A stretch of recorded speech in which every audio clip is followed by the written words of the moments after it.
सबसे पहले तो भाई सलूट, लेवल किस्म का सलूट है इन दो नौजवानों को कि भाई मतलब कि इन्होंने मेक श्योर किया है कि पाकिस्तान की अवाम का इंटरेस्ट टेस्ट क्रिकेट में बना रहे। जो टूट चुका था उसको बना दिया है वापस। मतलब कि 2 हफ्ते लगे हैं, हार्डली 2 हफ्ते लगे हैं, 15 दिन भी पूरे नहीं लगे होंगे। बीच में अगर पहले टेस्ट, ये दूसरे टेस्ट में तीसरे टेस्ट मैच का गैप भी मिला लो ना, तो शायद मुश्किल से 11-12 दिन बनते। इन 11-12 दिन के अंदर बेसबॉल का फीवर ऐसा उतारा है कि भाई मतलब कि समझ नहीं आ रही, बेसबॉल को समझ नहीं आ रही, इंग्लैंड बुकलाहट का शिकार है कि ये कर क्या रहे हैं। भाई ऐसे वॉरियर्स हैं, मतलब कि प्लेयर्स नहीं है ये, वॉरियर्स हैं। खून पसीने पे बात आ चुकी है, पसीने तक तो बात समझ आती थी, प्लेयर्स निकालते थे, अब खून निकाला जा रहा है।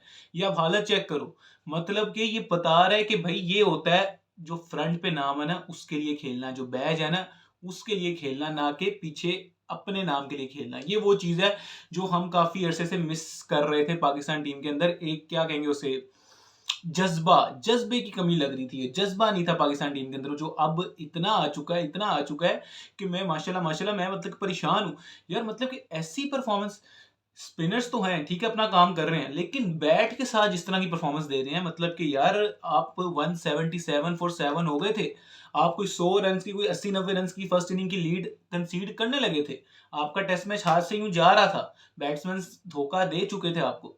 लेकिन फिर क्या होता है, साउथ शकील की भी जितनी तारीफ करूं उतनी कम है। 100 किया, बहुत ही लेवल किस्म का 100 था। मतलब कि ऐसा 100 था कि उसके अंदर उसे भूल गया कि कोई बाउंड्री भी होती है। उसे सिर्फ और सिर्फ ये था कि सिर्फ रोटेट करो स्ट्राइक, जितनी बॉलें खेलूंगा उसमें से अगर एक डॉट खेलूंगा, एक में सिंगल कर लूंगा, तो ऑब्वियस ही बात है 200-250 बॉलें खेल गया तो मेरा अपना स्कोर भी हो जाएगा और मेरी टीम का फायदा भी हो जाएगा। मतलब कि इतनी अक्लमंदाना इनिंग्स खेली है साउथ शकील ने, तो वेल डन साउथ शकील। और ये इनिंग्स तुम्हारे पे ड्यू थी, बहुत जरूरी थी ये इनिंग्स, और तुमने खेल के दिखाई, तो शाबाश। तो खैर मैं बताने लगूं कि 177 फॉर 7 हो चुका था, ठीक है। आप बहुत बुरा मतलब कि वहां से अपना मतलब कि जो आपका मोमेंटम था आप लूज कर चुके थे, और दूसरी टीम आप पे हावी हो चुकी थी। और वहां से 177 फॉर 7 से उठ के 344 ऑल आउट, मतलब के पौने 200 आखिरी 3 विकेट्स के ऊपर आपने बनाया यार। ये कोई मतलब कि क्या, वो जो मैं कहता हूँ कि खाला जी का वाड़ा नहीं होता, ये कोई इतना आसान नहीं होता कि यार आप एक टेल एंडर होके 45 आप कर रहे हो, नुमान अली उसके बाद 48 नॉट आउट कर रहा है, साजिद खान, और आला किस्म का फ्लूक इनिंग नहीं, कमाल इनिंग। कहाँ अटैक करना है, कहाँ ब्लॉक करना है, कहाँ सिंगल लेनी है, हर एक चीज प्योर बैट्समैन की तरह। तो मतलब कि इन दोनों के आने से पाकिस्तान को एक स्पिनिंग मतलब कि डिपार्टमेंट स्ट्रॉन्ग तो हो गया है, स्पिनर्स तो हमें मिल गए हैं, लेकिन साथ ही साथ जो टेल एंडर्स जो हमारे हैं वो बहुत ज्यादा हमें हैंडी, मतलब कि यूजफुल क्या कहते हैं, टेल एंडर्स मिल चुके हैं हमें, जो हम किसी भी सिचुएशन में उम्मीद लगा सकते हैं इनके ऊपर कि यार हमें कहीं ना कहीं से निकाल लेंगे। तो मतलब कि एक ये बहुत बड़ा प्लस पॉइंट और एडवांटेज है। तो यार बेसबॉल का तो बुरा हाल हो चुका है यार, अभी भी कोई लीड रहती है कोई 60 रन की, और 3 हम विकेटें उड़ा भी चुके हैं। मतलब कि दूसरी इनिंग पे भी हमने तीनों को फारग कर दिया है, पहले 3 टॉप ऑर्डर उठ चुका है। अब सिंपल सी बात है, अब बात यह है कि मैं हमेशा ये कहता हूं कि रूट जो है, रूट की बहुत ज्यादा मतलब की जरूरत है, उसकी विकेट की बहुत ज्यादा जरूरत है। हमें पहले ही सेशन नहीं, पहले ही घंटे के अंदर, पहले आधे पौने घंटे के अंदर अगर जो रूट पकड़ा जाता है तो फिर समझो कि मैच बहुत हद तक मतलब कि पाकिस्तान जीत चुका है। अभी भी पाकिस्तान तो फुल टाइम ऊपर है, फुल टाइम डोमिनेट कर रहा है, लेकिन यू नेवर नो, बेसबॉल कहीं से भी किसी भी अंदाज में पार्टनरशिप लगा लेता है और अपने आप को कमबैक करवा देता है मैच के अंदर।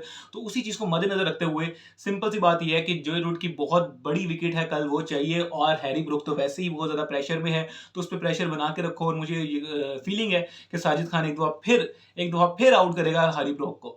और बेन स्टोक्स का क्या कहते हैं, अभी कोई इतना बल्ला खास चल नहीं रहा।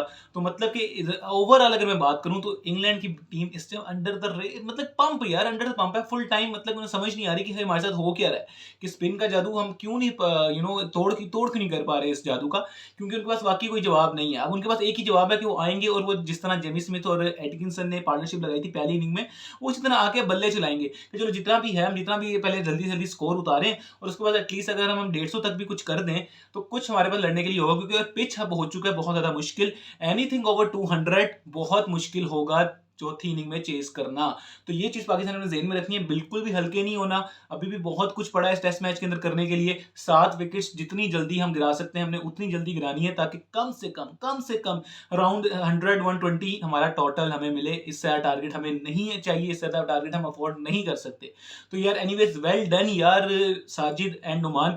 इंशाल्लाह कल जीतने के बाद एक अच्छी सी हम खुशी सेलिब्रेट करेंगे एक साथ। मुझे पूरी यकीन है कि बहुत अरसे के बाद मुझे नजर आ रहा है कि हम अपने होम सॉइल में या बहुत अरसे के बाद हम टेस्ट सीरीज कोई जीतने जा रहे हैं। मतलब कि टेस्ट सीरीज तो मुझे याद नहीं हमने लास्ट कब जीती, हाँ श्रीलंका में जाके जीती थी। उसके बाद से मेरे ख्याल से हमने कोई टेस्ट सीरीज नहीं जीती, वो जो बाबर की कैप्टनसी के अंदर 2-0 हमने किया था।